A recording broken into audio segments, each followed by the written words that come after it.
So this is a little interactive, and this is one of my favorite exercises that I do with my vision board workshop gals. And we're going to take a moment of silence to think about all the people who loved us into who we are today. And they are people who have passed along. And then after you think of those people, then you're going to think about those who are still with you and how they're still impacting you and helping you grow and build your life, your business, and supporting you along the way.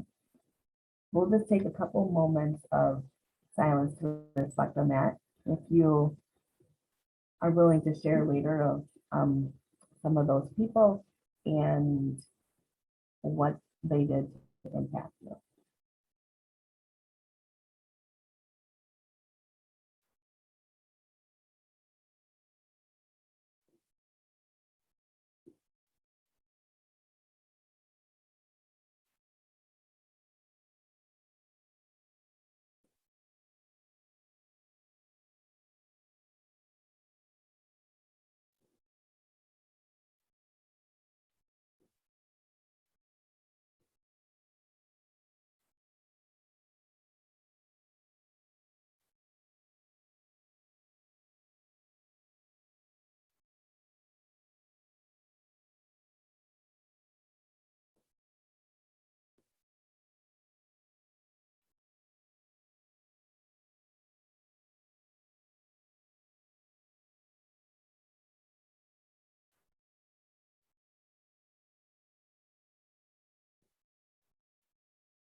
So thinking of and taking that time,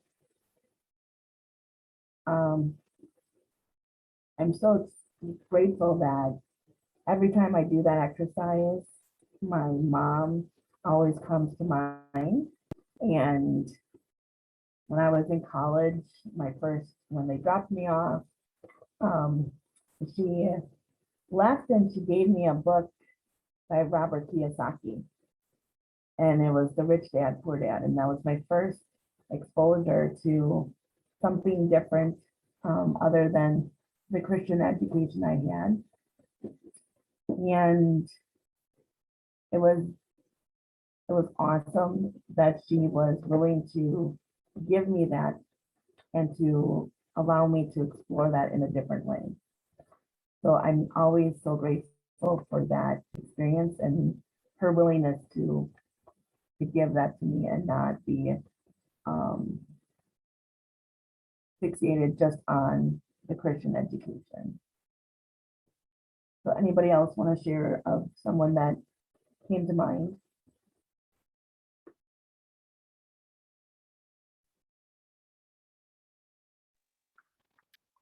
Well, for me, it's my dad. My dad always comes to mind as kind of the person who um, allowed both freedom, like kind of freedom to be who I was, and then also respect for the greater things in life, and not the greater things, but the important things in life, you know, um, relationships, family, nature, land, you know, the value in all of that. Um, yes, it wasn't, I would say not one particular situation as much as a consistent approach to living fully and giving back. Awesome. Well, Amy, if you are returning at the 10 minutes to, we will see you then and you can share at that time. Otherwise, I hope you have a wonderful intention, and Coach K will see you another time.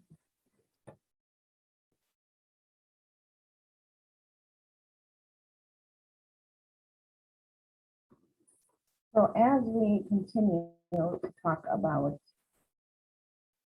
who has helped us to become the person that we are today, we look at some family members, parents, grandparents, aunts and uncles, and we continue to share their experience and how they have made us to who we are. So I'd like to encourage you to do that same exercise. There's just a moment of silence for you to stop and think about all those people who are truly impacting your life and who have made you to who you are. So one of the inspirations of that is a family tree.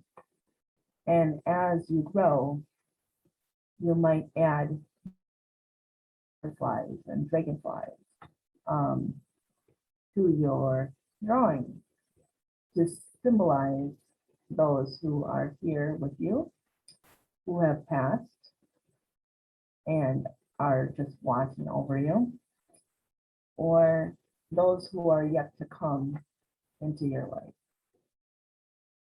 And I think it's a great symbolization to reflect on that and to share that. So I would highly encourage you to do so. Thank you so much and enjoy the rest of your day. So this quote is from the Think and Grow Rich in 10 Minutes a Day. And it is, every person who wins in any undertaking must be willing to burn his ships and cut all sources of retreat. So when I think about this, and I think about how I have to be so dedicated to my actual goal that I'm not going to go back to something that wasn't serving me and really takes me into a different space. So if I go into a negative sense on something, I have to remind myself that this new routine or this new task or this other job that I'm taking on is what I need to focus on. I can't give up. I can't let fear overtake it. And I have to be willing to be uncomfortable during that time if those fears come back. So every person who wins in any undertaking must be willing to burn his ships and cut all sources of retreat. So any reflection that came from that, or any intentions that you would like to share with it.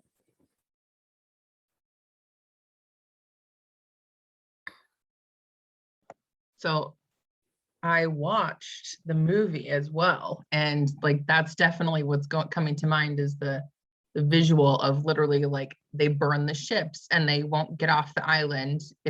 It's life or death. It is the decision that they make.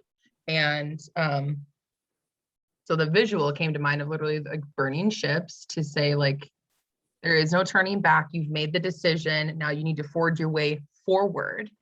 And that we don't get the opportunity to turn back. And I think that that's that whole part was really what stood out to me in the whole movie, was because I think that's where we as humans, we have a lot of wavering in, was it the right thing? Is it the wrong thing? Can I do better? Can I, make a different choice? And because we have so many opportunities, we're distracted. And so I love this part specifically, because I think that we can all adopt more of that mentality, that when we make a decision, as long as it's a sound decision, like, keep moving forward, and instead of turning around, because you're wasting energy and time by going back and forth. Whereas when we decide and we keep moving forward, we can put our energy towards, actually, I have a quote on my bathroom mirror that is, talks about, putting our energy into the new beginning, what we're building, versus what was in the past. And I think that's a thing with burning the bridges, is that there is no going back. Yeah, and I love the fact that we can say, okay, I made this decision because of my ultimate goal, my ultimate vision, my personal, I have to do this for me and my family, or for myself. If you're in a abusive relationship, you have to do that and get out for yourself. If you are in poverty and you don't want to be there, and you want to better yourself for your family and the next generation, you have to decide to do that, and nothing else should come in your way, and you shouldn't feel that you should be lesser than while you're doing it. Get rid of the fear, burn those bridges, and press on to receive the benefits and the award later. Any other reflection? Oh, we'll catch that at the end, actually. So keep that in mind as you do your intentions, so they come together beautifully, and I will make out that breakout room. So the inspiration was, every person who wins in any undertaking must be willing to burn his ships and cut all sources of retreat. So we started with that, and Wendy or Stephanie, since you were here before, we started, if you had any reflection to share, and then Susie, if you have anything based on that as well. You know what, I just wanted to add, what came to me was the importance of self-trust in that process. When you're putting yourself out there and burning those bridges, you either have to have it, or you have to, it's going to be built really fast. And because you're putting yourself out there, you're cutting those ties, you're not looking back. And that's a huge jump. Yeah, and have faith in your belief that you are going to push forward and make it happen. Don't have that self-doubt or the self-sabotage, and release the fear and add the trust in there that you need.